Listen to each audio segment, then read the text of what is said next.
Hello everyone, welcome to all of you. This is Anju Maurya और हम लोग आज के टॉपिक में पढ़ेंगे प्लांट एम्ब्रियोलॉजी। ठीक है ना, मतलब एंजियोस्पर्म में सेक्सुअल रिप्रोडक्शन पढ़ेंगे। This is one of the most important topic जहाँ से क्वेश्चन आता ही आता है।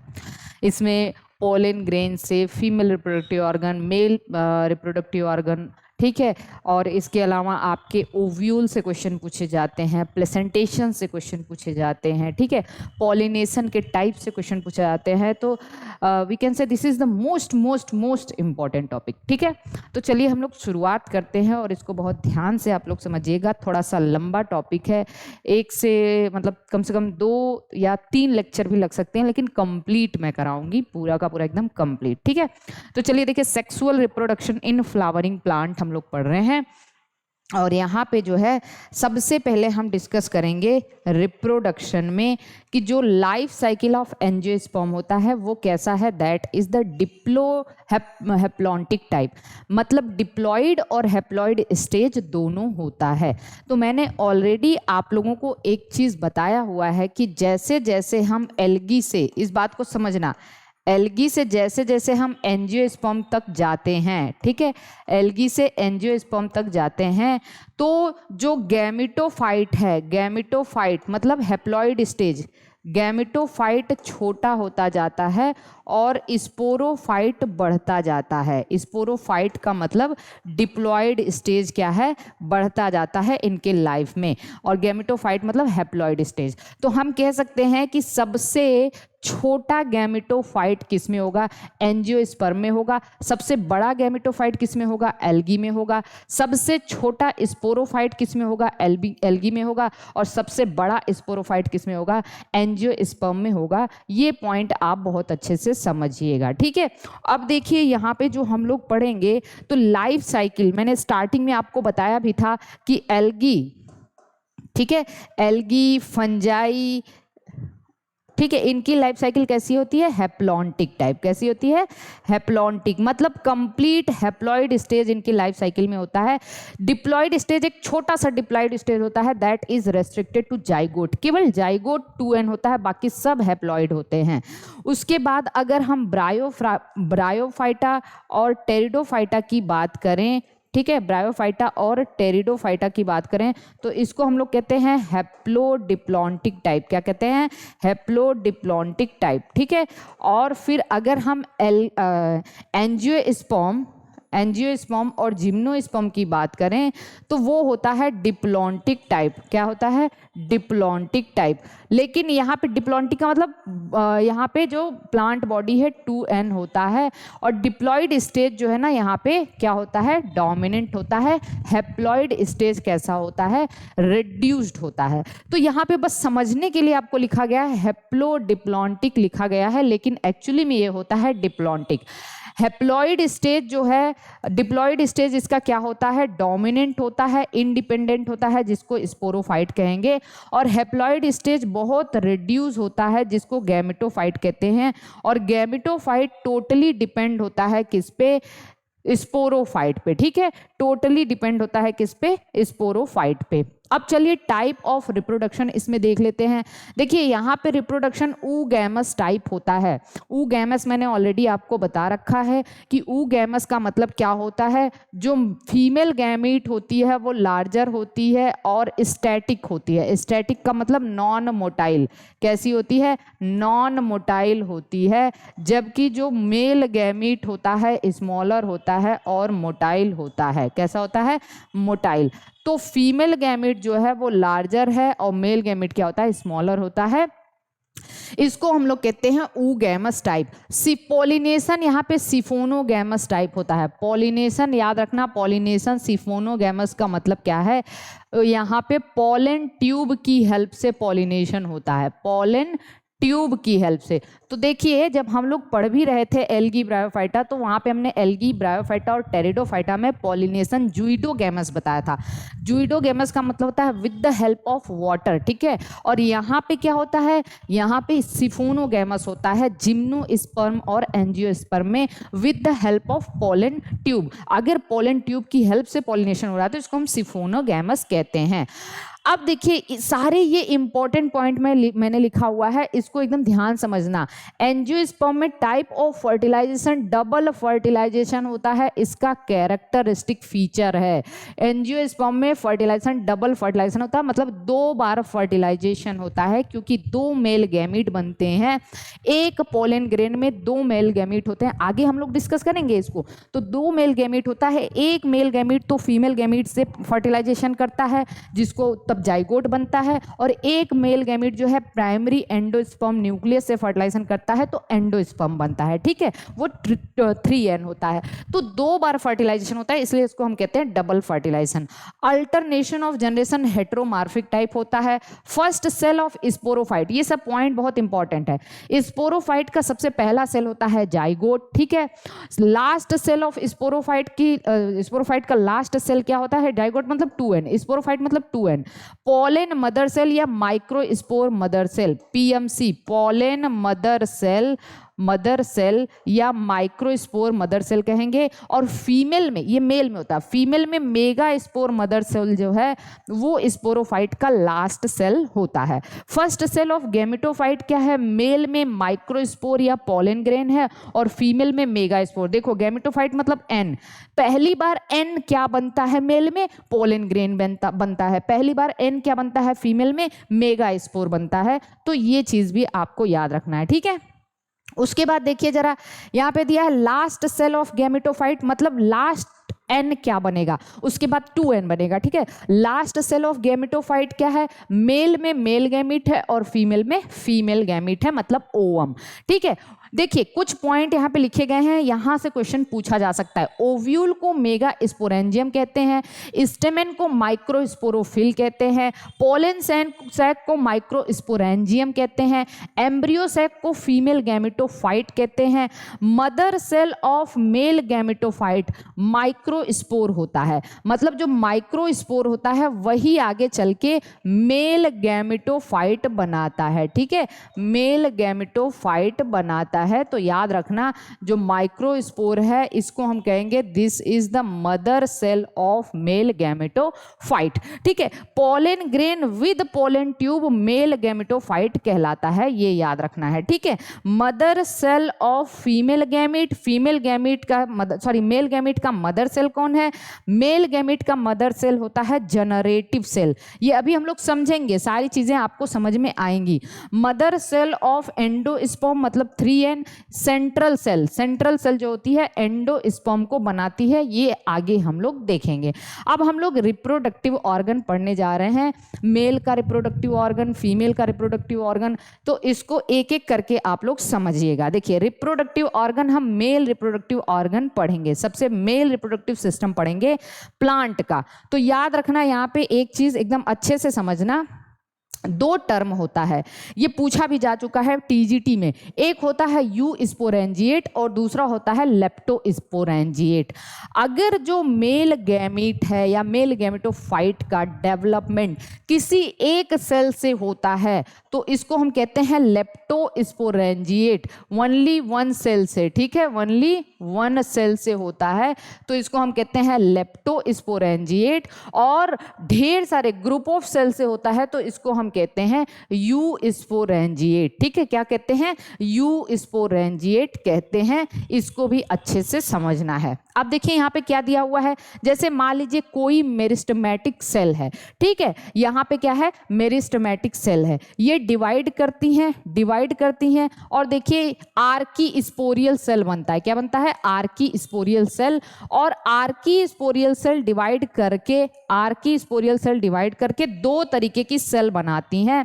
एक होता है प्राइमरी पेराइटल सेल जो बाहर है, और दूसरा होता है प्राइमरी स्पोरोजिनस सेल। ठीक है, एकदम सही से समझना, जो बाहर सेल बनती हैं उनको प्राइमरी पेराइटल सेल कहते हैं, और जो अंदर बनती हैं उनको हम प्राइमरी स्पोरोजिनस सेल कहते हैं। अब देखिए याद रखना, प्राइमरी पेराइटल सेल आगे डिवाइड करती हैं और क्या क्या बनाती हैं? एंथर का वॉल बनाती हैं। ठीक है, एंथर समझ रहे हो ना? जैसे अगर मैं एक मेल रिप्रोडक्टिव ऑर्गन की बात करूं तो मेल रिप्रोडक्टिव ऑर्गन को आप क्या कहते हो? एंड्रीसियम कहते हो। क्या कहते हो? एंड्रीसियम कहते हो। ठीक है, और इसकी यूनिट क्या होती है? इसकी यूनिट होती है एक स्टेमन, स्टेमन इसकी यूनिट है। और अगर आप एक स्टेमन बनाओ तो इस तरीके से एक फिलामेंट होता है, ठीक है, और उसके बाद यहाँ पे क्या लगा रहता है, एंथर लगा रहता है। तो ये क्या है, एंथर है, ठीक है, ये क्या है, एंथर, और ये क्या है, फिलामेंट है, ठीक है, फिलामेंट है। और ये होता है कनेक्टिव, क्या कहते हैं इसको, कनेक्टिव। तो एक स्टेमन में ये 3 पार्ट होते हैं और एंथर के अंदर 2 लोब है, ठीक है, क्या है, 2 लोब। और मोस्ट कॉमन होता है बाइलोब्ड एंथर, मोस्ट कॉमन कैसा होता है, बाइलोब्ड। लेकिन जब आप इस एंथर को कट करोगे ना तो हर एक लोब में 2 थीका पाए जाते हैं, हर एक लोब में 2 थीका होते हैं, मतलब 4 थीका यहाँ पे है, 4 स्पोरेंजिया कहते हैं इसको। तो देखिए मोस्ट कॉमन बाइलोब्ड है लेकिन टेट्रा स्पोरेंजिएट है, हर एक लोब में 2 स्पोरेंजिया या माइक्रो स्पोरेंजिया पाए जाते हैं, इसको हम कहते हैं टेट्रा स्पोरेंजिएट कंडीशन। तो बाइलोब्ड मतलब 2 लोब और हर लोब में 2 स्पोरेंजिया होंगे, तो इसको हम क्या कहते हैं, टेट्रा स्पोरेंजिएट कंडीशन कहते हैं, ठीक है। अब देखिए ये प्राइमरी पेराइटल सेल जो बाहर होती है क्या क्या बनाती है, डिवीजन करके वॉल ऑफ एंथर बनाती है, क्या बनाती है, वॉल ऑफ एंथर, और ठीक है। और इसमें देखिए एंडोथीसियम, कौन कौन सी वॉल है यहाँ पे ध्यान से देखना, एंडोथीसियम, फिर क्या है, मिडिल लेयर और टैपिटम। 3 चीज याद रखना आपको, सबसे बाहर देखो ध्यान से समझना है, एंडोथीसियम, मिडिल लेयर और टैपिटम, ओके। तो क्या क्या बनाती है, ये वॉल ऑफ एंथर बनाती है, एंडोथीसियम, मिडिल लेयर और टैपिटम।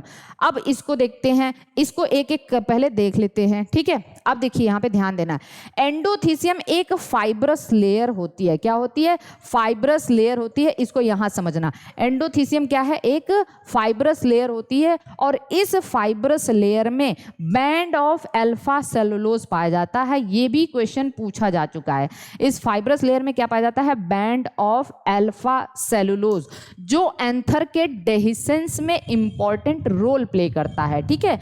एंथर के डेहिसेंस में, एंथर मतलब जो एंथर फूटता है, फटता है, तो उसके डेहिसेंस में इंपॉर्टेंट रोल प्ले करता है। और फिर उसके बाद जो मिडिल लेयर है, मिडिल लेयर जनरली जो है ना नरिशमेंट या फिर हम कह सकते हैं कि minor role in nourishment, nourishment जो पोलन ग्रेन एंथर के अंदर है उसको नरिशमेंट प्रोवाइड करने में रोल प्ले करता है। लेकिन मेजर रोल, मेजर नरिशमेंट कौन प्रोवाइड करता है, टैपिटम, मेजर नरिशिंग लेयर, क्या है, मेजर नरिशिंग लेयर, मतलब ज्यादा से ज्यादा नरिशमेंट, पोलन ग्रेन को नरिशमेंट कौन प्रोवाइड करता है, टैपिटम। तो पहले एक थोड़ा सा हम लोग हिस्टोलॉजी देख लेते हैं। हमने कहा कि ये हमारा एक क्या है, दिस इज द, एक हमारा है ये स्टेमन, ओके। और यहाँ पे 2 लोब हैं, और दोनों लोब को जब आप कट करोगे तो यहाँ पे आपको इस तरीके का स्ट्रक्चर दिखेगा, मतलब 4 स्पोरेंजिया दिखेंगे, ठीक है, क्या दिखेंगे, 4 स्पोरेंजिया,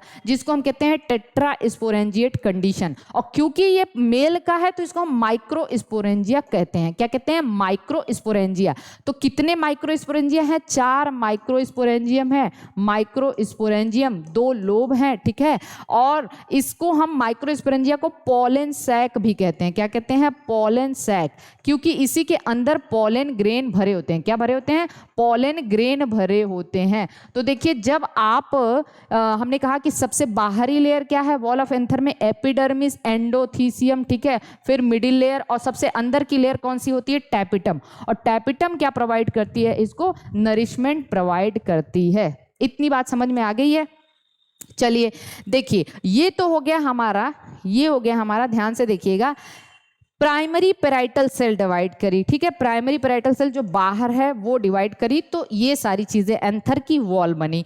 अंदर होती है प्राइमरी स्पोरोजिनस सेल, क्या होता है, प्राइमरी स्पोरोजिनस, अंदर की जो सेल होती है, और वो डिवाइड करती है, तो वो डिवाइड करती है तो क्या बनाती है, जरा ध्यान से देखना, यहाँ पे मैंने लिखा हुआ है, प्राइमरी स्पोरोजिनस सेल डिवाइड करके माइक्रोस्पोर मदर सेल बनाती है, क्या बनाती है, माइक्रोस्पोर मदर सेल या पोलन मदर सेल, ठीक है, पोलन मदर सेल। और ये क्या होता है, 2n होता है, और इसी में जब मियोसिस होता है, ठीक है, मियोसिस होता है तो क्या बनता है, पोलन ग्रेन। कौन सा मियोसिस होगा यहाँ पे, स्पोरिक मियोसिस होगा। देखिए स्पोर बना, क्योंकि हमने बताया प्लांट में जो मियोसिस होता है उसको हम कहते हैं स्पोरिक मियोसिस। जो लोअर ऑर्गेनिज्म है, एल्गी, फंजाई है, उसमें जाइगोटिक मियोसिस होता है। मैंने मियोसिस पढ़ाते टाइम आपको बताया है।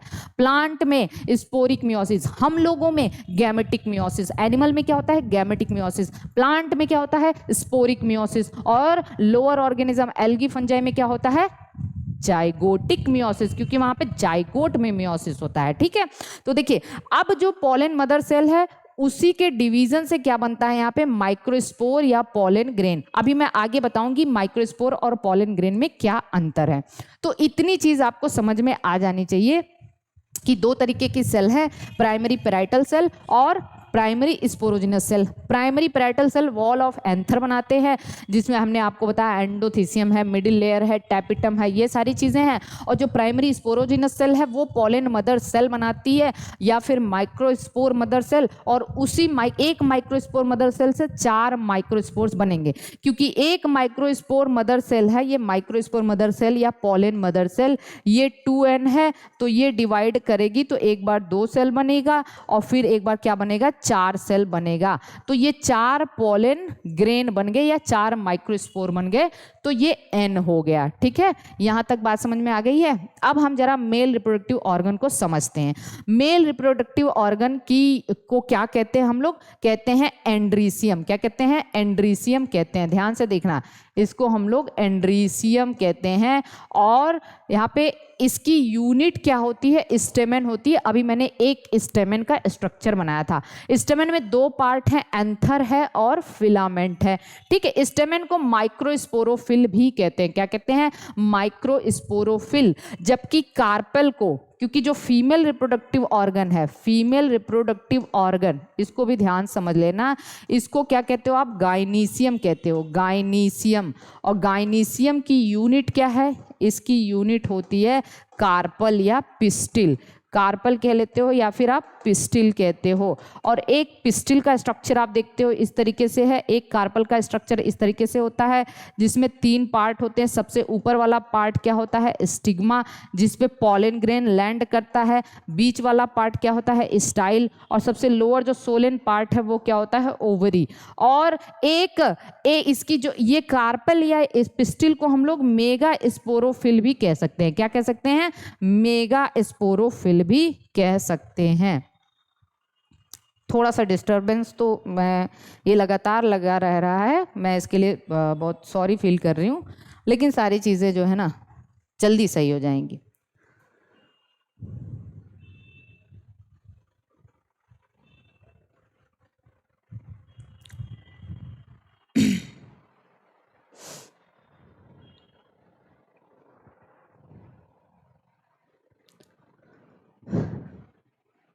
तो इस याद रखना, स्टेमेन को माइक्रोस्पोरोफिल कहते हैं और कार्पेल को मेगा स्पोरोफिल कहते हैं। ठीक है, अभी मैं सारी चीजें एक जगह समराइज करूंगी तो चीजें आपको समझ में आ जाएंगी।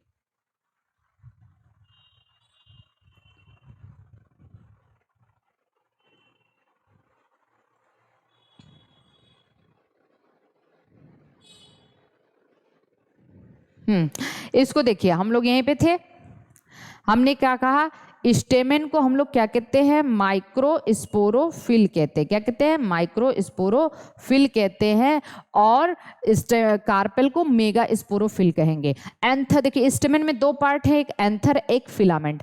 एंथर बाइलोब्ड होता है मोस्टली, लेकिन कुछ ऐसे प्लांट हैं जहां पे एंथर में केवल एक ही लोब का एंथर होता है। जैसे देखिए, बाइलोब्ड को डाइथिकस या फिर टेट्रास्पोरेंजिएट कंडीशन कहते हैं। बहुत बहुत बहुत इंपॉर्टेंट है, क्योंकि 2 लोब मैंने अभी बताया, 2 लोब है लेकिन इसके अंदर 4 माइक्रोस्पोरेंजिया है। ठीक है, यह पोलन सैक कह सकते हो। बार बार मैं कह रही हूँ, याद रखना, माइक्रोस्पोरेंजिया को पॉलन सैक भी कह सकते हो। क्या कहते हो? पॉलन सैक कहते हो। ठीक है, तो जो बाइलोब्ड है वो मोस्ट कॉमन होता है, इसको डाइथिकस भी कहते हैं या फिर टेट्रास्पोरेंजिएट कंडीशन कहते हैं। कुछ प्लांट होते हैं जिसमें केवल एक ही लोब होता है, इसको मोनोथिकस कहते हैं, या फिर इसका जो या इसको बाइस्पोरेंजिएट कहेंगे। क्यों बाइस्पोरेंजिएट कहेंगे? क्योंकि एक ही लोब है तो उसमें 2 ही स्पोरेंजिया होगा, तो इसको हम क्या कहते हैं? बाइस्पोरेंजिएट। ठीक है, और यह इसका एग्जाम्पल यहाँ पे दिया हुआ है, इसका 2 स्पोरेंजिया है यहाँ पे, 2 पोलन ग्रेन नहीं, 2 स्पोरेंजिया। और इसका एग्जाम्पल है हिबिस्कस और कॉटन। हिबिस्कस और कॉटन, ठीक है, ये याद रखना। एक मैंने नोट करके एक कंडीशन लिखी हुई है, एक ऐसा प्लांट है आर्स्यूथोबियम। क्या है? आर्स्यूथोबियम। आर्स्यूथोबियम में मोनोस्पोरेंजिएट एंथर होता है। मोनोस्पोरेंजिएट का मतलब एक ही स्पोरेंजिया होता है उसमें। ये बात आपको अच्छे से याद रखनी है। ठीक है, तो चलिए, बाइलोब्ड टेट्रास्पोरेंजिएट, ठीक है, मोनोलोब्ड बाइस्पोरेंजिएट। और कहाँ होता है मोनोलोब्ड? देखिए, ये क्वेश्चन पूछा जा सकता है हिबिस्कस में और कॉटन में। और आर्स्यूथोबियम, इसमें मोनोस्पोरेंजिएट कंडीशन पाई जाती है, एक ही स्पोरेंजिया होता है। अब हम जरा टीएस, एक मैच्योर एंथर का टीएस देख लेते हैं, ध्यान से देखना। मैच्योर एंथर का टीएस देखते हैं, ट्रांसवर्स सेक्शन देखते हैं। तो मैंने कहा था सबसे बाहर है एपिडर्मिस, ठीक, उसके बाद क्या है? एंडोथीसियम है। ओके, उसके बाद एंडोथीसियम के बाद और कौन सी लेयर होगी? मिडिल लेयर होगी। याद रखना, कौन सी लेयर होगी? मिडिल लेयर होगी। आपको सीक्वेंस याद रखना है, सबसे बाहर एपिडर्मिस, ठीक, फिर उसके बाद क्या है? एंडोथीसियम। एंडोथीसियम के बाद क्या होता है? Middle layer. और मिडिल लेयर के बाद क्या है? सबसे अंदर क्या होता है? टैपिटम। ठीक है, सबसे अंदर क्या है? टैपिटम। और उसके बाद ये देखिए 4 जो है ना, 4 यहाँ पे माइक्रोस्पोरेंजियम पाए जाएंगे, पॉलन सेक पाए जाते हैं। और अब देखिए एंडोथीसियम में याद रखना, एंडोथीसियम में फाइब्रस बैंड होता है, अल्फा सेलुलोज का बना होता है। और एक चीज और याद रख लेना, कभी कभी पूछा जाता है कि ये फाइब्रस बैंड कहाँ एब्सेंट होता है। अब देखिए, जैसे मैंने ये टीएस बनाया था ना, ऐसे ऐसे, ठीक है, ये मैं इसको बना दे रही हूं। एक एंथर का टीएस ऐसे है, ठीक है, और यहां पे ये प्लेस को कहते हैं स्टोमियम। क्या कहते हैं? स्टोमियम।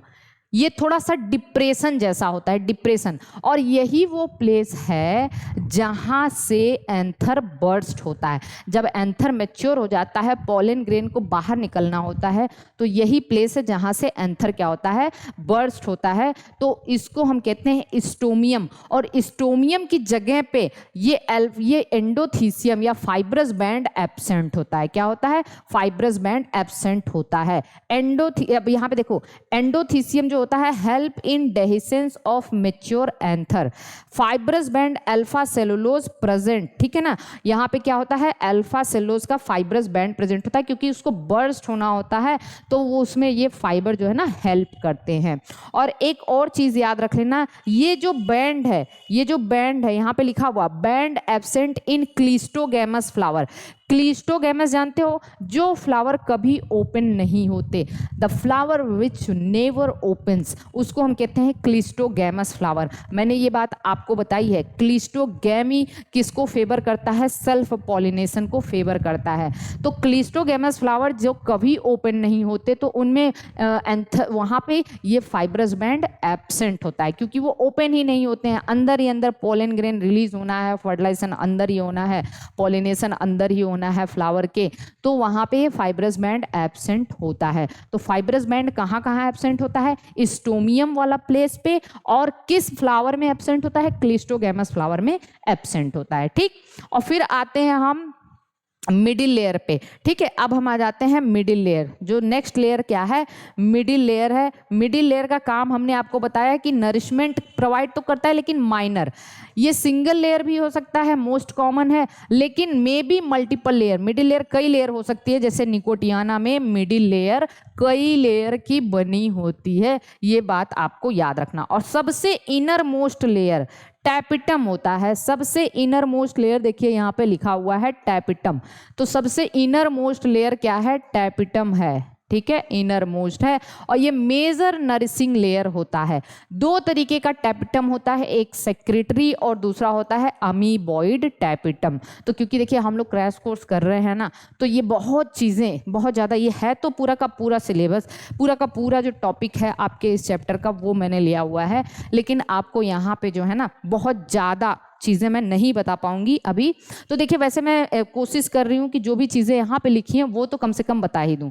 मैंने कहा कि जो टैपिटम है वो एक होता है सिक्रेटरी, ठीक है, और दूसरा क्या होता है अमीबॉइड। सिक्रेटरी जो होता है ना मोस्ट कॉमन टैपिटम होता है, और ये पॉलीप्लॉइडी शो करता है। पॉलीप्लॉइडी का मतलब आपको पता है, किसी सेल के अंदर अगर डीएनए का नंबर, क्रोमोसोम का नंबर मल्टीपल में बढ़े, ठीक है, 2 से 4, 4 से 8, 8 से 16 ऐसे, तो उसको हम क्या कहते हैं, पॉलीप्लॉइडी कंडीशन कहते हैं, ठीक है। और ये कब बढ़ता है, कब बनता है, जब सेल डिवीजन मतलब न्यूक्लियर डिवीजन तो हो लेकिन सेल डिवीजन नहीं होगा, तो ये पॉलीप्लॉइडी कंडीशन क्रिएट हो जाती है। और एक बात बताओ कि पॉलीप्लॉइडी का मतलब डीएनए का नंबर ज़्यादा होना, और डीएनए का नंबर ज़्यादा है तो प्रोटीन ज़्यादा बनेगी, और जितना ज़्यादा प्रोटीन होगी उतना ही ज़्यादा नरिशमेंट होगा, क्योंकि इसको पॉलन ग्रेन को क्या करना है, नरिशमेंट प्रोवाइड करना है। तो पहले मेरी बात को ध्यान सुनना, पहले क्या होता है, पॉलन ग्रेन के नंबर कम होते हैं, जैसे जैसे सेल डिवाइड करती जाती है पॉलन ग्रेन के नंबर बढ़ते जाते हैं, तो नरिशमेंट भी तो ज़्यादा देना होगा। जब नरिशमेंट ज़्यादा देना होगा तो ये टैपिटम की जो सेल्स हैं वो पॉलीप्लॉइडी शो करती है, मतलब डीएनए का कंटेंट वहाँ पे बढ़ता जाता है, तो इसीलिए जो टैपिटम है वो पॉलीप्लॉइडी शो करती है, ठीक है। और टैपिटम की लेयर एक केमिकल सिक्रीट करती है जिसको हम कहते हैं स्पोरोपोलेनिन, बहुत बहुत इंपॉर्टेंट है। टैपिटम की लेयर क्या सिक्रीट करती है, स्पोरोपोलेनिन, और ये स्पोरोपोलेनिन क्या होता है, पोलन ग्रेन का जो सबसे आउटर कवरिंग है उस वो स्पोरोपोलेनिन का बना होता है। किसका बना होता है, स्पोरोपोलेनिन का बना होता है। ऐसा क्यों, मैं आगे आपको बताऊंगी। और स्पोरोपोलेनिन सबसे हार्डेस्ट सब्सटेंस है, इसको कोई भी डिग्रेड नहीं कर सकता, ना कोई एंजाइम, ना ही कोई जो है क्या कहते हैं केमिकल इसको डिग्रेड नहीं कर सकते। इसलिए पोलन ग्रेन के प्रोटेक्शन के लिए ना तो इसको हीट ना ही रेडिएशन कुछ भी जो है ना इसको डिग्रेड नहीं कर सकता। तो आपके दिमाग में ये सवाल आता होगा कि तो फिर पॉलिनेशन कैसे होता है, जब स्पोरोपोलेनिन बाहर है तो पोलन ग्रेन से पॉलिनेशन कैसे होता है, तो मैं आगे आपको बताऊंगी। बस आप याद रखना स्पोरोपोलेनिन कौन सिक्रीट करता है, टैपिटम सिक्रीट करते हैं, ठीक है। और यहां तक बस आपको याद रखना है। अब टैपिटम में के अंदर एक यूबीश बॉडी होती है, क्या होती है, यूबीश बॉडी, ये एक प्रोटीन की लेयर होती है, ये भी आपको याद रखना है। तो टैपिटम सबसे इनर मोस्ट लेयर है, नरिशमेंट प्रोवाइड करती है, पॉलीप्लॉइडी शो करती है, ठीक है, और ये स्पोरोपोलेनिन और यूबीश बॉडी सिक्रीट करती है। इसके बाद हम इसके फंक्शन देख लेते हैं कि टैपिटम का फंक्शन क्या है, जरा ध्यान से इसको समझना। टैपिटम जो है ना all essential enzyme and substance secrete करती है फॉर द डेवलपिंग माइक्रोस्पोर। क्योंकि देखिए ये जो माइक्रोस्पोरेंजिया है, 4 माइक्रोस्पोरेंजिया मैंने बताया था, ठीक है, 4 माइक्रोस्पोरेंजिया की सबसे बाहरी लेयर तो एपिडर्मिस होगी, फिर एंडोथीसियम है, फिर मिडिल लेयर है, और सबसे अंदर की लेयर क्या है, टैपिटम है। और टैपिटम इसको नरिशमेंट प्रोवाइड करता है, किसको, माइक्रोस्पोरेंजिया के अंदर जो पोलन ग्रेन होते हैं उसको। तो ये टैपिटम सारे के सारे एंजाइम और सब्सटेंस सिक्रीट करता है जो माइक्रोस्पोर अंदर डेवलप हो रहे होते हैं उनके लिए। ये synthesis of indole acetic acid मतलब ऑक्सिन का भी सिंथेसिस करता है, इसके अलावा कैलेज एंजाइम की भी सिंथेसिस करता है, बहुत इंपॉर्टेंट है। कौन सा एंजाइम, कैलेज एंजाइम की सिंथेसिस करता है। अब मैं आपको बता रही हूं कि कैलेज एंजाइम क्या होता है। तो देखिए जो माइक्रोस्पोर बनता है इस तरीके से, 4 माइक्रोस्पोर बनते हैं, 4, एक पोलन मदर सेल से, एक पोलन मदर सेल 2n होता है, कैसा होता है 2n, ये मियोसिस किया तो 4 माइक्रोस्पोर टेट्राड बनते हैं, 1 2 3 और एक पीछे है, तो ये 4 बनते हैं, ठीक है, चारों एक दूसरे से जुड़े होते हैं एक कार्बोहाइड्रेट के द्वारा, और इस कार्बोहाइड्रेट को कहते हैं कैलोज। क्या नाम देते हैं? कैलोज। तो ये कैलोज से एक दूसरे से जुड़े होते हैं, और जब चारों को अलग होना होता है तो कैलोज को डिजॉल्व करने वाला एंजाइम होता है कैलेज, और कैलेज इसको डिजॉल्व कर देता है तो चारों माइक्रोस्पोर बाहर रिलीज हो जाते हैं, और ये कैलेज एंजाइम इसके डिजोल्यूशन के लिए इंपॉर्टेंट है। कैलेज एंजाइम कौन सिक्रीट करता है? टैपिटम। तो टैपिटम क्या सिक्रीट करता है? कैलेज एंजाइम सिक्रीट करता है। देखिए नोट जो है ना वो तो मैं आपको पढ़ा ही रही हूँ, लेकिन आपकी पेन कॉपी जो है ना, पेन हमेशा चलती रहनी चाहिए। जैसे मैं टैपिटम बता रही हूँ तो टैपिटम के सारे जो फंक्शन है 1 पॉइंट 2 पॉइंट 3 पॉइंट 4 पॉइंट ऐसे करके आपको लिख लेना है। ऐसा नहीं है कि मतलब बस मैं पढ़ाती जाऊँ और आप बस देखते जाओ, ठीक है। तो यहां तक तो हमारी 4 लेयर हो गई। बात समझ में आ गया? तो चलिए इसको थोड़ा सा समअप करते हैं, मैंने कहा था कि 2 तरीके की सेल्स हैं, ओके। एक है प्राइमरी पेराइटल सेल और दूसरा है प्राइमरी स्पोरोजिनस सेल। यही है ना, स्पोरोजिनस सेल माइक्रोस्पोलन मदर सेल बनाती है, और पोलन मदर सेल फिर पोलन ग्रेन या माइक्रोस्पोर्स बनाते हैं 4। और जो प्राइमरी पेराइटल सेल है ये वॉल ऑफ एंथर बनाता है। क्या बनाता है? Wall of anther. तो आपसे पूछा जा सकता है वॉल ऑफ एंथर कौन बनाता है भाई, तो आपको याद रखना होगा। और वॉल ऑफ एंथर में सबसे बाहर एपिडर्मिस, ठीक है, सबसे बाहर क्या है? एपिडर्मिस। सेकेंड क्या है? एंडोथीसियम। क्या है? एंडोथीसियम। और थर्ड क्या है? Middle layer. और फोर्थ क्या है? फोर्थ है टैपिटम, ठीक है। और टैपिटम डायरेक्ट कांटेक्ट में किसके होता है? इसके कांटेक्ट में, पोलन ग्रेन के डायरेक्ट कांटेक्ट में कौन होता है? टैपिटम होता है। अब जरा हम देख लेते हैं डेवलपमेंट ऑफ माइक्रोस्पोर टेट्राड। कैसे माइक्रोस्पोर टेट्राड बनते हैं? एक पोलन मदर सेल मैंने अभी बताया ये 2n होता है, और ये डिवाइड करके 4 माइक्रोस्पोर्स बनाते हैं, और ये चारों माइक्रोस्पोर एक दूसरे से अटैच होते हैं, जुड़े होते हैं। कैलोज कार्बोहाइड्रेट है, कैलोज की हेल्प से जुड़े होते हैं। तो देखो यहाँ पे 2 तरीके का डेवलपमेंट होता है, ठीक है। माइक्रोस्पोर टेट्राड बनने की प्रोसेस को कहते हैं माइक्रोस्पोरोजेनेसिस। क्या कहते हैं? माइक्रोस्पोरोजेनेसिस कहते हैं। इसको ध्यान से समझना। और कैसे बनता है? तो यहाँ पे 2 प्रोसेस है, सक्सेसिव प्रोसेस और दूसरा है साइमल्टेनियस प्रोसेस, ठीक है। सक्सेसिव और साइमल्टेनियस। सक्सेसिव जो है मोस्ट कॉमन होता है मोनोकॉट में, और साइमल्टेनियस मोस्ट कॉमन होता है डाइकॉट में। समझना ध्यान से। अब यहाँ पे क्या होता है, जब एक पोलन मदर सेल डिवाइड करती है, ठीक है, तो 1 से पहले 2 सेल बनी, और 2 से फिर क्या होता है, यहाँ पे होता क्या है, 2 सेल बनी तो एक वॉल फॉर्मेशन हो गया, फिर 2 से जब 4 बनी तो भी वॉल फॉर्मेशन हो गया। तो सक्सेसिव का मतलब होता है जब न्यूक्लियर डिवीजन होता है वहां पे उसके तुरंत बाद वॉल फॉर्मेशन होना शुरू हो जाता है। मतलब एक जो है 1 से 2 सेल बनी तो यहाँ पे वॉल बन गया, फिर 2 से 4 बनी तब यहाँ पे वॉल बन गया। तो यहाँ पे न्यूक्लियर डिवीजन के बाद तुरंत वॉल फॉर्मेशन होता है, इसको कहते हैं सक्सेसिव। लेकिन साइमल्टेनियस में क्या होता है, पहले एक पोलन मदर सेल डिवाइड किया, 1 से 2 न्यूक्लियस बन गया, फिर 2 से जब 4 न्यूक्लियस बना तब जाके वॉल फॉर्मेशन होगा। तो इसको हम कहते हैं साइमल्टेनियस कहते हैं, मतलब एक साथ वॉल का फॉर्मेशन होना। यहाँ पे 1 से 2 बना तभी वॉल फॉर्मेशन हो गया, 2 से 4 बना तब भी हुआ। यहाँ पे पहले न्यूक्लियर डिवीजन हो जाएगा फिर वॉल फॉर्मेशन होता है, तो इसको हम कहते हैं साइमल्टेनियस, और ये होता है डाइकॉट में, ठीक है। अब देखिए ध्यान से देखना है यहाँ पे टाइप ऑफ माइक्रोस्पोर टेट्राड, कितने टाइप के माइक्रोस्पोर टेट्राड होते हैं ये भी बहुत इंपॉर्टेंट है। तो माइक्रोस्पोर टेट्राड सबसे ज्यादा कॉमन होता है टेट्राहेड्रल, मोस्ट कॉमन टेट्राहेड्रल, मतलब ऐसे 3 आपको सामने दिख रहे हैं, एक पीछे होगा, सबसे ज्यादा कॉमन होता है टेट्राहेड्रल। दूसरा होता है आइसोबाइलेटरल, मतलब इस तरीके का अरेंजमेंट है आइसोबाइलेटरल, चारों टेट्राड इस तरीके से, चारों माइक्रोस्पोर ऐसे होते हैं। This is the second most common, और ये मोस्टली किस में होता है, मोनोकॉट्स में होता है, मोस्टली किस में होता है, मोनोकॉट में होता है। तीसरा है लीनियर, लीनियर मतलब चारों एक लाइन में अरेंज होंगे, 1 2 3 4। और बहुत इंपॉर्टेंट है, यहाँ से आपको बहुत सारे क्वेश्चन पूछे जाते हैं। मैं आपको अभी पोलन ग्रेन या मेल गैमेट बनाने के लिए कितना मियोसिस चाहिए, फीमेल गैमेट बनाने के लिए कितना मियोसिस चाहिए, ऐसे टाइप के क्वेश्चन पूछे जाते हैं, तो मैं वो क्वेश्चन भी सॉल्व कराऊंगी। तो इसके लिए यहाँ से क्वेश्चन आता है। देखिए जो लीनियर होता है मोस्ट कॉमन इन हेलोफाइट होता है और साइपरेसी फैमिली में होता है, बहुत इंपॉर्टेंट है। और इसकी खास बात यह है कि जब ये याद रखना मेरी बात को ध्यान सुनना है। ये लीनियर होता है ना, और ये तो पोलन ग्रेन मतलब जो माइक्रोस्पोर बन रहा है मोस्ट कॉमन टेट्राहेड्रल होता है, ठीक है।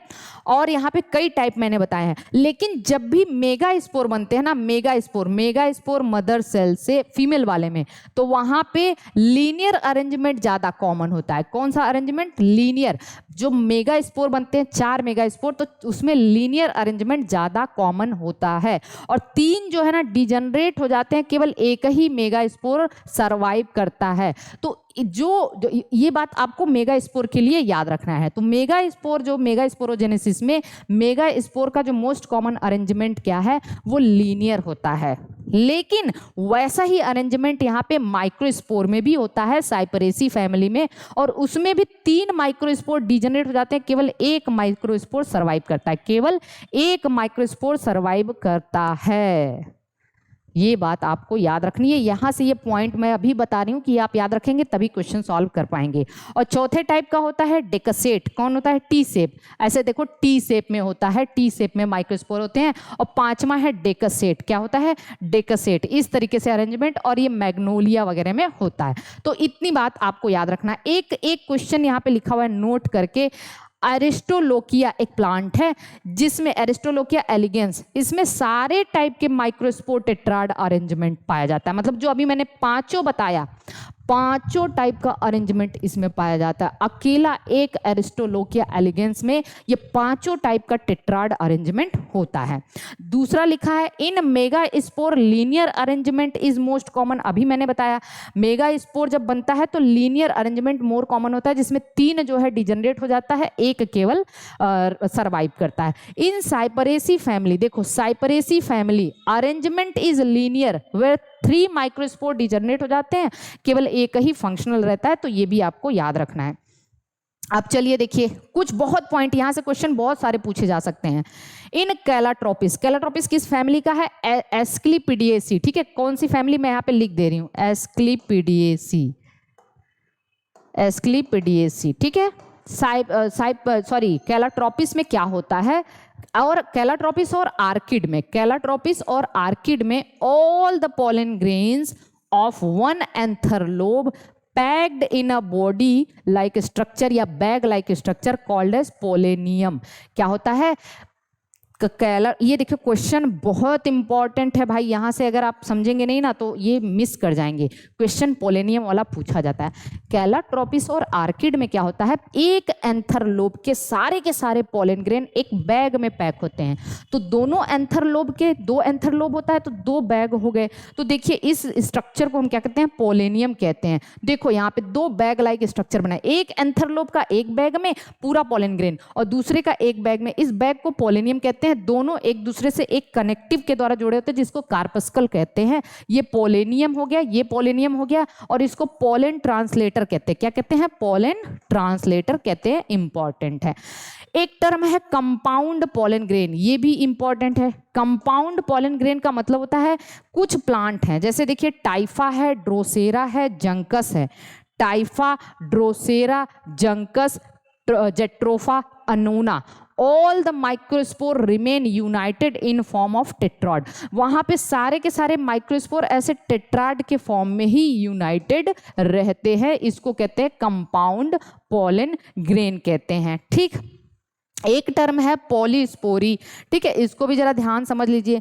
पॉलीस्पोरी का मतलब क्या होता है? Occurrence of more than 4 pollen grain या मोर देन 4 माइक्रोस्पोर को हम लोग कहते हैं पॉलीस्पोरी। क्योंकि देखिए एक पोलन मदर सेल से केवल 4 ही बनता है, लेकिन जब 4 से ज़्यादा माइक्रोस्पोर टेट्राड बने तो इसको हम कहते हैं पॉलीस्पोरी कहते हैं। और ये कहाँ होता है? कस्क्यूटा रिफ्लेक्सा में होता है। 11 माइक्रोस्पोर बनते हैं। कितने? 11 माइक्रोस्पोर बनते हैं।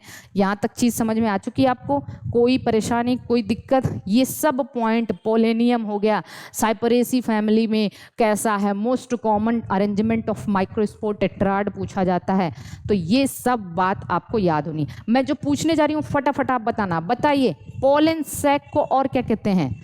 आपने बताया होगा माइक्रोस्पोरेंजियम, 4 पॉलन सैक हैं, क्या कहते हैं माइक्रोस्पोरेंजियम। स्टेमेन को क्या कहते हो माइक्रोस्पोरोफिल कहते हो। ओव्यूल को क्या कहते हो मेगा स्पोरेंजियम कहते हो। कार्पल के एक कार्पल को क्या कहते हो मेगा स्पोरोफिल कहते हो। फीमेल गैमेटोफाइट को क्या कहते हो एम्ब्रियो सैक कहते हो। ठीक है ना, ये सब मैं आगे आपको सब क्लियर हो जाएगा, ये बात आपको अच्छे से समझनी है। ठीक है, चलिए उसके बाद ये सब चीज अगर आपको समझ में आ गया, अब हम देखेंगे पोलन ग्रेन या एक माइक्रोस्पोर का स्ट्रक्चर, कैसे पोलन ग्रेन या माइक्रोस्पोर बनता है।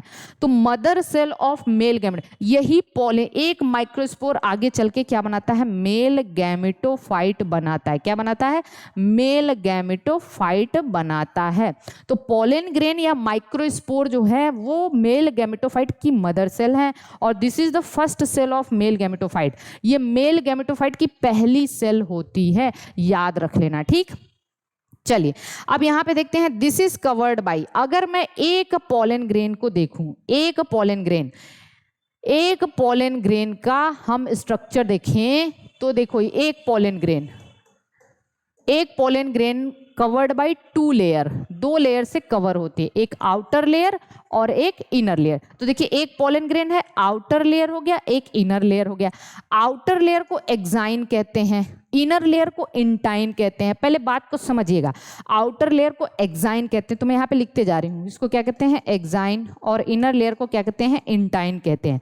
ये पोलन ग्रेन या माइक्रोस्पोर है। देखिए दोनों में कोई डिफरेंस नहीं है, जब तक, मैं अब डिफरेंस आपको बता भी दे रही हूं, जब तक वो एंथर लोब के अंदर है तब तक उसको हम माइक्रोस्पोर कहेंगे, और जब वो मैच्योर हो जाएगा, एंथर लोब फट जाएगा और वो माइक्रोस्पोर बाहर निकलता है, तो उसको हम पोलन ग्रेन कहने लग जाते हैं। क्या कहते हैं पोलन ग्रेन। तो जब तक वो एंथर लोब के अंदर है उसको हम माइक्रोस्पोर कहेंगे, और जब वो पॉलिनेशन करने जाता है तो उसको हम पोलन ग्रेन कहते हैं, वो आप समझना। ठीक है, और जो आउटर लेयर है ये किसका बना होता है स्पोरोपोलेनिन का बना होता है, इंपॉर्टेंट है। और मैंने अभी बताया था स्पोरोपोलेनिन को सिक्रीट कौन करता है टैपिटम बनाता है। कौन बनाता है टैपिटम स्पोरोपोलेनिन को सिक्रीट करता है।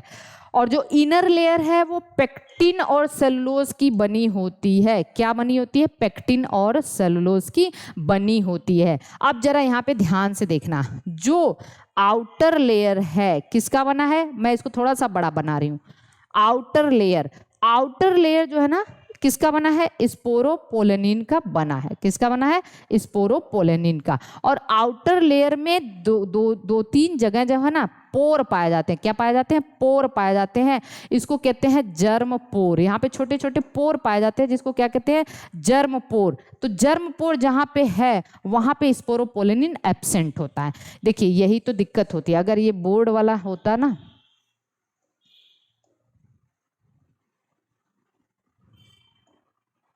देखिए यहाँ पे यहाँ पे 3 जर्म पोर होते हैं जनरली, 1 2 यहाँ पे समझ लो, एक जर्म पोर यहाँ है, एक जर्म पोर यहाँ है, एक जर्म पोर यहाँ है।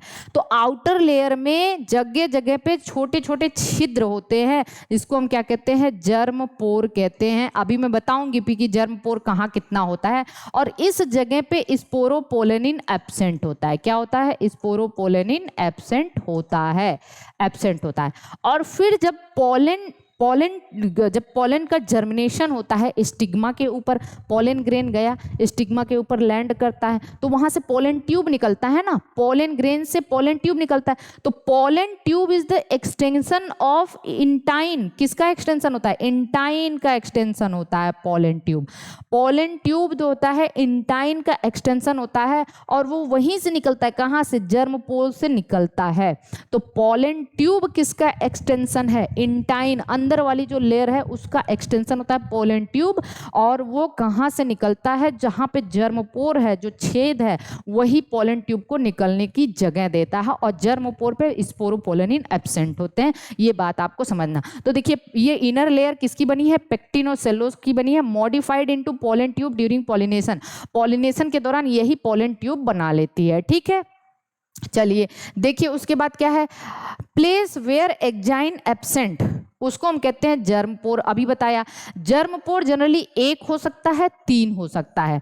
अगर एक जर्मपोर है तो उसको मोनोकॉल्पेट कहते हैं, मोनोकॉल्पेट कंडीशन, ठीक है, मोनोकॉल्पेट, और ये जनरली मोनोकॉट में होता है। अगर 3 जर्मपोर है तो उसको ट्राइकॉल्पेट कहते हैं और डाइकॉट में होता है। तो डाइकॉट में जनरली एक पोलन ग्रेन के अंदर 3 जर्मपोर होते हैं, उसको ट्राइकॉल्पेट कंडीशन कहते हैं। और मोनोकॉट में केवल एक ही जर्मपोर होता है, उसको मोनोकॉल्पेट कंडीशन कहते हैं। और जर्मपोर वही जगह है जहां पे स्पोरोपोलिन नहीं होता, और वह उसी जगह से इंटाइन आगे बढ़ के आगे निकल आती है, उसको पोलन ट्यूब कहते हैं, ठीक है।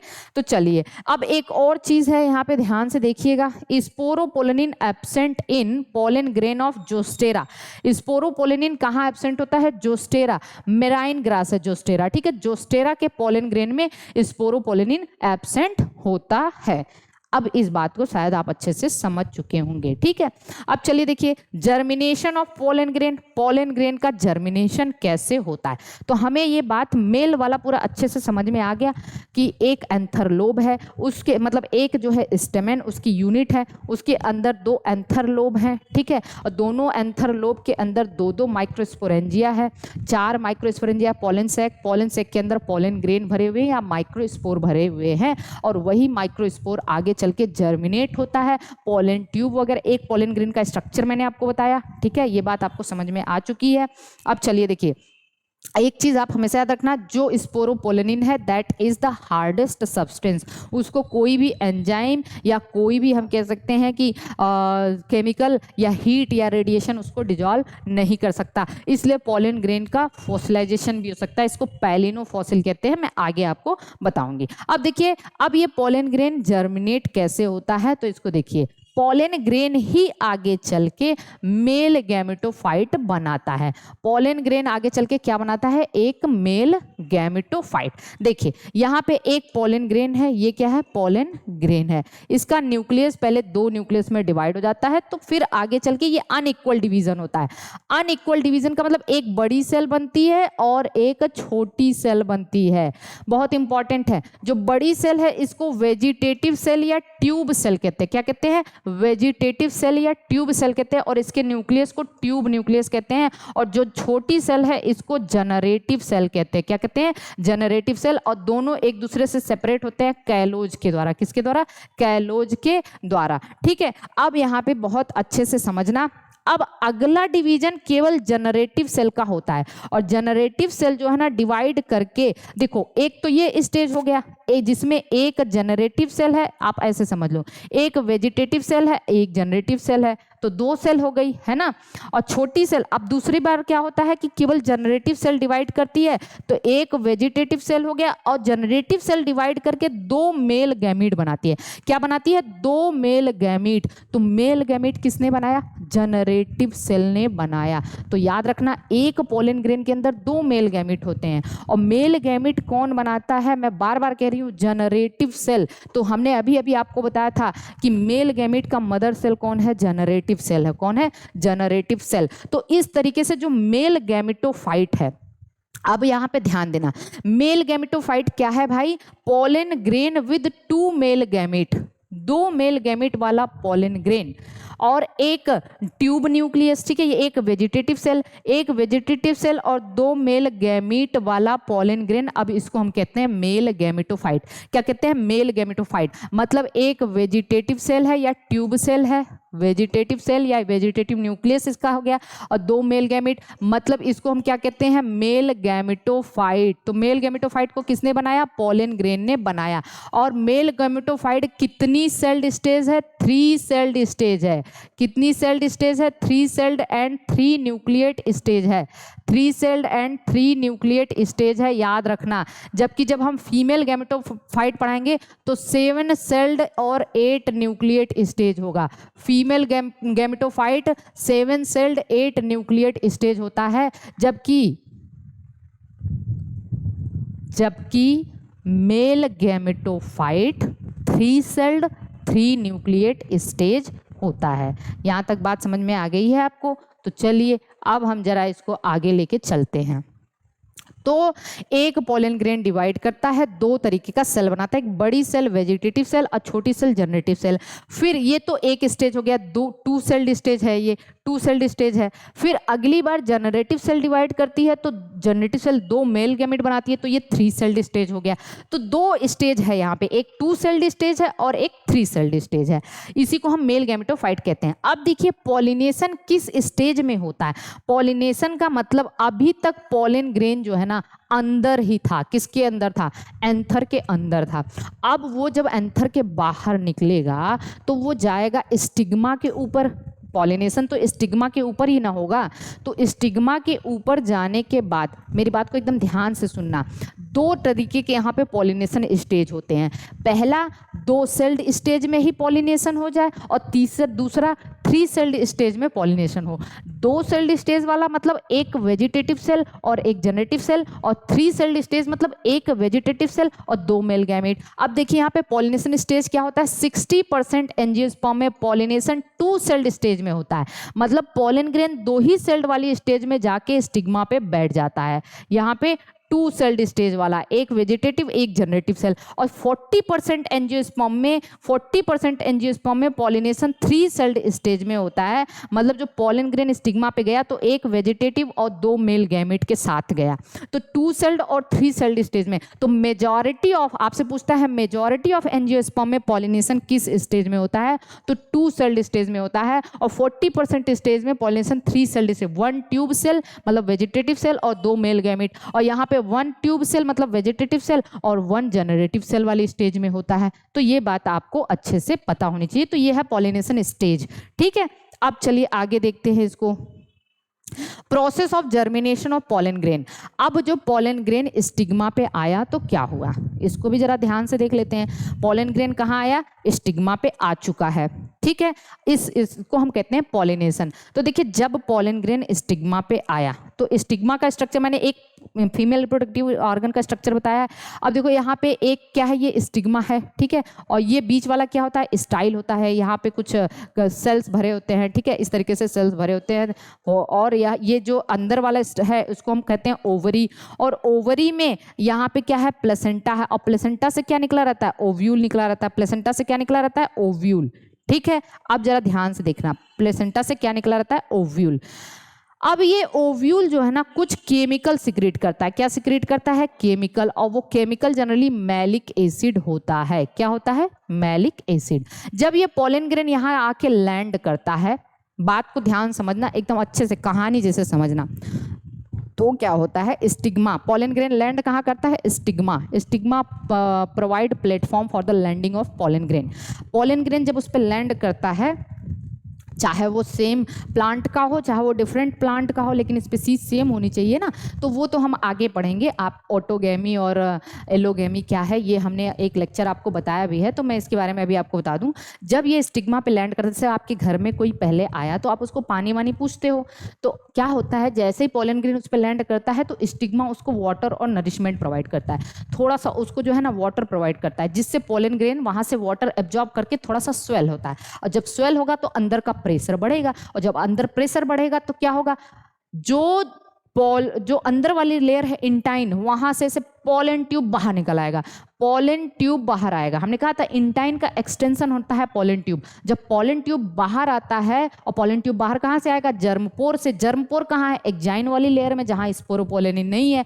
तो पॉलन ट्यूब वहां से बाहर आता है, और पॉलन ट्यूब, अब ऐसे याद रखना, जैसे देखो ये पॉलन ग्रेन है, ठीक, ये मान लो 2 जर्मपोर 3 जर्मपोर है, जो भी है यहाँ पे 1 जर्मपोर 2 3, मान लो ये डाइकॉट की बात करें, तो पॉलन ट्यूब ऐसे बाहर आएगा ना, ऐसे इंटाइन का। और जब ये पॉलन ट्यूब बाहर आता है तो इस पे यहाँ पे 2 मेल गैमेट होते हैं।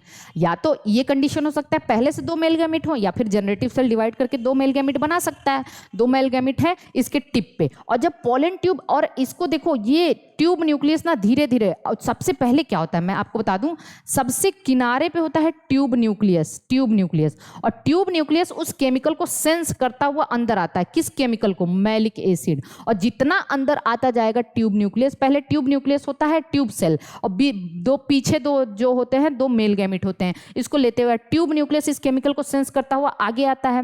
और आपको पता है ये किसका एग्जाम्पल है? कीमोट्रोपिज्म का। हमने कहा था केमिकल की तरफ केवल, मैंने प्लांट मूवमेंट आपको पढ़ा दिया है। प्लांट मूवमेंट में मैंने एक बड़ा सा चार्ट आपको बताया था कौन कहाँ पे किस तरीके का प्लांट मूवमेंट होता है, क्या कीमोट्रोपिज्म होता है, क्या कीमोटैक्सिज्म होता है। तो जब पॉलन ट्यूब ऐसे नीचे आएगा ना, ट्यूब न्यूक्लियस उसको सेंस करता हुआ, उस केमिकल को नीचे सेंस करता हुआ, जैसे जैसे वो नीचे आएगा वैसे वैसे थोड़ा थोड़ा थोड़ा थोड़ा खत्म होता जाएगा। और पीछे क्या है? दो मेल गैमेट ऐसे पड़े हुए हैं, दो मेल गैमेट पड़े हुए हैं, और इस प्रोसेस को हम क्या कहते हैं? कीमोट्रोपिज्म कहते हैं। ठीक है। और आप इमेजिन करो कि ये जो अंदर वाली इंटाइन है वो तो एकदम पतली होती जाएगी ना, जैसे गुब्बारा फुला रहे हो तो जितना ज़्यादा वो फूलता चला जा रहा है वो उतना पतला हो जाता है। और जब अंदर वाली इंटाइन पूरी तरह से पोलन ट्यूब के फॉर्म में बाहर आ जाएगी तो वो बर्स्ट कर जाती है। जब वो पूरी तरह से एकदम पतली हो जाती है तो बर्स्ट कर जाती है, फट जाती है, और दो मेल गैमेट वहां पे डाल के चली जाती है। किसके अंदर? ओव्यूल के अंदर। ओव्यूल के अंदर दो मेल गैमेट डाल के चला जाता है, मतलब खत्म हो जाता है। तो इस तरीके से दो मेल गैमेट यहाँ पे आ गए हैं। तो ये है स्टेज। देखो मैंने यहाँ पे लिखा है पोलन ट्यूब के tip of pollen tube secretory in nature होता है, ग्लैंडुलर इन नेचर होता है। ठीक है। और इसके बाद यहाँ पे क्या है? पॉलिनेशन में क्या हुआ? 2 सेल्ड स्टेज, 3 सेल्ड स्टेज, कुछ भी। Pollen grain land on stigma, stigma उसको नरिशमेंट न्यूट्रिशन प्रोवाइड करता है, प्रेशर अंदर का बढ़ता जाता है। मैंने पूरा का पूरा यहाँ पे बकायदा जो है ना एक फ्लो चार्ट बना दिया है। और इंटाइन जो है पोलन ट्यूब के फॉर्म में बाहर आ जाता है जर्म पोर से, और ट्यूब सेल केमिकल को सिक्रीट करता है, कीमोट्रोपिज्म है। After reaching at the ovule intine burst हो जाता है, दो मेल गैमेट अंदर रिलीज हो जाते हैं। और जब दो मेल गैमेट ओव्यूल के अंदर रिलीज होते हैं तो एक मेल गैमेट तो फीमेल गैमेट से फ्यूज करता है। एक मेल गैमेट किससे फ्यूज करता है? फीमेल गैमेट मतलब एग से। तो यहाँ पे बनता है जाइगोट। क्या बनता है? जाइगोट बना। और जाइगोट कैसा होता है? 2n होता है। और एक मेल गैमेट सेंट्रल सेल से फ्यूज करता है। आगे हम लोग इसके बारे में पढ़ेंगे। एक मेल गैमेट किससे फ्यूज करता है? सेंट्रल सेल से। तो यहाँ पे ये बनाता है n plus, male gamete n है, मेल गैमेट n है, और सेंट्रल सेल 2n है। तो ये फ्यूज करके क्या बनाता है? 3n मतलब एंडोस्पर्म बनाता है। क्या बनाता है? एंडोस्पर्म बनाता है। और इसी को कहते हैं एंडो। ये हो गया डबल फर्टिलाइजेशन। दो बार फर्टिलाइजेशन हुआ, एक जाइगोट भी बन गया, एक एंडोस्पर्म भी बन गया, एक 2n बना है और एक 3n बना है। इसी को कहते हैं double fertilization. Double fertilization, double fertilization किसका फीचर है भाई? एंजियोस्पर्म का फीचर है। ये बात आपको अच्छे से समझना है। और डबल फर्ट, यहाँ पे देखिए एक लाइन मैंने, पोलन ट्यूब सबसे पहले एक साइंटिस्ट एमईसी या एमआईसी ने ऑब्जर्व किया था पोर्टुलाका प्लांट में। ठीक है। किसमें? पोर्टुलाका प्लांट में ऑब्जर्व किया था एमआईसी ने पोलन ट्यूब को सबसे पहले। ठीक है। इवोल्यूशन ऑफ पोलन ट्यूब, सबसे पहले पोलन ट्यूब कहाँ पे इवॉल्व हुआ था? जिम्नोस्पर्म में इवॉल्व हुआ था। ये भी इंपॉर्टेंट है क्योंकि इससे पहले टेरिडोफाइटा, ब्रायोफाइटा और एल्गी वगैरह में पोलन ट्यूब नहीं था। वहां पे तो जुइडोगैमस टाइप का पॉलिनेशन होता था वाटर की हेल्प से। और पोलन ट्यूब की हेल्प से सबसे पहले पॉलिनेशन किसमें हुआ? जिम्नोस्पर्म में, और एंजियोस्पर्म में भी होता है। तो सबसे पहले इसको जिम्नोस्पर्म में देखा गया था। अब कुछ इंपॉर्टेंट चीजें हैं, जैसे देखिए पोलन किट क्या होता है। कुछ ऐसे पोलन ग्रेन होते हैं जो जिसपे पोलन किट पाया जाता है। पोलन किट का काम क्या है? देखिए पोलन किट जो है कैरोटिनॉइड आइली एंड स्टिकी लेयर का बना होता है पोलन ग्रेन के आउटसाइड में बाहर। और इसका काम है ये एंटोमोफिली मतलब इंसेक्ट को अट्रैक्ट करता है, और ये पोलन ग्रेन को यूवी रेडिएशन से बचाता है। तो पोलन किट जो है इंसेक्ट पॉलिनेशन के लिए इंपॉर्टेंट है, ये याद रखना। ठीक है। कुछ और चीजें मैंने लिखा हुआ है। स्टडी ऑफ पोलन ग्रेन को पैलिनोलॉजी कहते हैं। क्या कहते हैं? पैलिनोलॉजी कहते हैं। प्रिजर्वेशन ऑफ पोलन ग्रेन को पैलिनोफॉसिलाइजेशन कहते हैं। अभी मैंने बताया था क्योंकि स्पोरोपोलेनिन सबसे हार्डेस्ट होता है इसलिए इसको प्रिजर्व भी किया जाता है। इसको हम कहते हैं पैलिनोफॉसिलाइजेशन। और प्रिजर्वेशन को क्रायो प्रिजर्वेशन तो कहते ही हो, -190 degree centigrade at liquid nitrogen. Melittopalynology, एक मेलिटोपैलिनोलॉजी क्या है? Study of pollen grain in honey called as melittopalynology. जैसे क्या है? शहद वगैरह होता है, तो शहद जो बन रहा है उसमें भी पोलन ग्रेन पाया जाता है, क्योंकि शहद किससे बन रहा है? फूलों से बन रहा है, नेक्टर से बन रहा है, तो उसमें भी कुछ पोलन ग्रेन रह जाते हैं। और शहद के अंदर अगर पोलन ग्रेन की स्टडी करते हो उसको क्या कहते हैं? मेलिटोपैलिनोलॉजी कहते हैं। अब पोलन ग्रेन की वाइबिलिटी कभी कभी पूछता है कि पोलन ग्रेन का वाइबिलिटी क्या है? वाइबिलिटी का मतलब लिविंग पीरियड। पॉलन ग्रेन कितने देर तक सर्वाइव करता है, इसको कहते हैं वाइबिलिटी। देखो कुछ सीरियल जैसे अनाज में, व्हीट और राइस में केवल 30 मिनट तक ये जिंदा रहता है, और लेग्यूमिनोसी फैमिली में फ्यू मंथ तक, लेग्यूमिनोसी एंड रोजेसी में ये कई महीने तक पॉलन ग्रेन जिंदा रहता है। और इसका डायमीटर देखिए एनसीईआरटी से मैंने लिखा है 20 से 50 माइक्रोन मीटर होता है। एक टर्म होता है हे फीवर, ये एक टाइप का एलर्जी होता है। हे फीवर एक टाइप का एलर्जी है, और एलर्जी मतलब, एलर्जी का मतलब जानते हो ना, हाइपर सेंसिटिविटी। जैसे आप कहीं जंगलों से गुजर रहे हो तो अचानक से आपको छींक आने लगी, अचानक से आपकी आंखें रेड हो गई, ठीक है, रनिंग नोज होने लगा, तो इसको क्या कहते हो कि हमें एलर्जी हो गई है। एलर्जी क्या होता है? डस्ट पार्टिकल से होता है। कुछ ऐसे पॉलन ग्रेन होते हैं, कुछ ऐसी ग्रासेस होती हैं जिनके पॉलन ग्रेन एलर्जी कॉज करते हैं, जैसे पार्थेनियम, कांग्रेस ग्रास या कैरेट ग्रास कहते हो। तो कुछ बहुत सारे ऐसे पॉलन ग्रेन होते हैं जो एलर्जी कॉज करते हैं, और उसको कहा जाता है हे फीवर। क्या कहते हैं? Hay fever, HAY, hay fever, ठीक है। और allergy due to the pollen grain, जैसे किसके पॉलन ग्रेन से एलर्जी होता है? पार्थेनियम। पार्थेनियम जानते हो ना, इनवेसिव स्पीसीज है भाई, कैरेट ग्रास कहते हैं इसको, गाजर घास कहते हैं, कैरेट ग्रास या कांग्रेस ग्रास कहते हैं, कांग्रेस ग्रास भी इसको कहते हैं, ठीक। और चीनोपोडियम। और एलर्जी के दौरान हमारी बॉडी में कौन सा एंटीबॉडी प्रोड्यूस होता है? IgE प्रोड्यूस होता है। क्या प्रोड्यूस होता है? IgE। ये भी आपको अच्छे से समझना है। तो इस तरीके से देखिए हम लोगों ने पूरा का पूरा जो है एक मेल रिप्रोडक्टिव सिस्टम कंप्लीट कर लिया है। आगे हमें क्या पढ़ना है अगले लेक्चर में हम आगे देखेंगे। बड़ा बड़ा इंटरेस्टिंग है, आप इसको समझते जाओगे, कोई मतलब एकदम कहानी जैसा है। आपको डर लगता होगा अगर प्लांट एम्ब्रियोलॉजी से, तो एक बार हमसे पढ़िए, देखिए सब कुछ एकदम कहानी है, कोई दिक्कत नहीं है। तो यहाँ पे देखिए अब हम फीमेल रिप्रोडक्टिव ऑर्गन पढ़ते हैं, फीमेल रिप्रोडक्टिव ऑर्गन के सारे स्ट्रक्चर, ठीक है। उसके बाद हम देखते हैं एक ओव्यूल का स्ट्रक्चर, ठीक है। फिर उसके बाद ओव्यूल में क्या क्या होता है, ठीक है, न्यूसेलस क्या है, ओव्यूल की लेयर क्या क्या है। फिर उसके बाद मोस्ट कॉमन ओव्यूल सारे, एनाट्रोपस, आर्थोट्रोपस का एक मैंने ट्रिक भी बनाया, मैं यहाँ पे अपलोड कर दूंगी, एकदम आराम से आप याद कर जाएंगे कि कितने टाइप के ओव्यूल हैं, उसका एग्जाम्पल क्या क्या है। ये ट्रिक मैंने बनाया हुआ है, अपने चैनल पे अपलोड किया है, मैं यहाँ पे बना दूंगी, ठीक है ना। उसके बाद देखो पॉलिनेशन, पॉलिनेशन में हमने मेगा स्पोरोजेनेसिस, कैसे मेगा स्पोर बनता है, ठीक है। और उसके बाद एम्ब्रियोसैक 7 सेल्ड, और ये सब बाइस्पोरिक, टेट्रास्पोरिक, पोलन ट्यूब, ये सब देखो यहाँ पे क्या है, bisporic embryo sac, tetrasporic embryo sac, monosporic embryo sac, बहुत बार पूछा जाता है। पॉलिनेशन, और उसके बाद fertilization, pre fertilization event, post fertilization event. Fertilization कहाँ से होता है? पोरोगैमी, चेलेजोगैमी, मीजोगैमी। फिर फर्टिलाइजेशन में कौन कौन सा चीज़ है, एंडोस्पर्म के बारे में पढ़ेंगे, कितने टाइप के एंडोस्पर्म होते हैं, ओके। और फिर कुछ एक्स्ट्रा पॉइंट है यहाँ पे। फिर पॉलिनेशन के लिए कौन कौन से आयन जरूरी है, जैसे बोरान होता है, कैल्शियम आयन होता है, ये मैं आपको बताऊंगी। पॉलन जर्मिनेशन के लिए आर्टिफिशियल हाइब्रिडाइजेशन, जिसमें मैस्कुलेशन, बैगिंग, डस्टिंग और प्री बैगिंग, ये सभी रीबैगिंग पढ़ेंगे, ठीक है। और उसके बाद हम लोग पोस्ट फर्टिलाइजेशन चेंजेस पढ़ते हैं कि मतलब पहले जो प्री फर्टिलाइजेशन से पहले, फर्टिलाइजेशन से पहले जो था वो आफ्टर फर्टिलाइजेशन क्या बन गया, ओके। फिर उसके बाद हम एम्ब्रायोजेनेसिस पढ़ते हैं, मतलब एम्ब्रियोनिक डेवलपमेंट। और उसके बाद हम जो है ना सीड पढ़ते हैं, ठीक है। सीड के बाद हम लोग जीनिया, मेटाजीनिया, देखिए सब कुछ आ जाएगा। और फिर पॉलिनेटिंग एजेंट पढ़ते हैं। पॉलिनेटिंग एजेंट का मैंने जो है एबायोटिक, बायोटिक, ठीक है। और फिर कैसे क्या क्या होता है ये मैंने एक वीडियो बनाया भी है, वो मैं यहाँ पे अपलोड भी कर दूँगी। फिर उसके बाद देखिए कुछ मैं आपको सवाल भी कराऊंगी कि मतलब किस तरीके से आप पॉलन ग्रेन के नंबर वगैरह निकाल सकते हो, कितना मियोसिस है, कितना माइटोसिस है, ये सब। और बहुत आसान है, ठीक है ना। ये सारा का सारा मैंने यहाँ पे लिखा हुआ है। और फिर यहाँ पे हम लोग SSI, GSI, सेल्फ इनकॉम्पेटिबिलिटी पढ़ते हैं। पॉली एम्ब्रियोनी पढ़ेंगे, ठीक है। पॉली एम्ब्रियोनी में cleavage polyembryony, adventitious polyembryony. फिर उसके बाद यहाँ पे एपोमिक्सिस, एम्फीमिक्सिस, ठीक है। फिर उसके बाद देखिए एपोस्पोरी पढ़ेंगे, ओके। और उसके बाद एगैमोस्पोरी पढ़ते हैं। और उसके बाद हम डिप्लोस्पोरी, पार्थिनोकार्पी, हेट्रोफर्टिलाइजेशन, और उसके बाद पॉलन ग्रेन टिश्यू कल्चर, ये सब देखेंगे।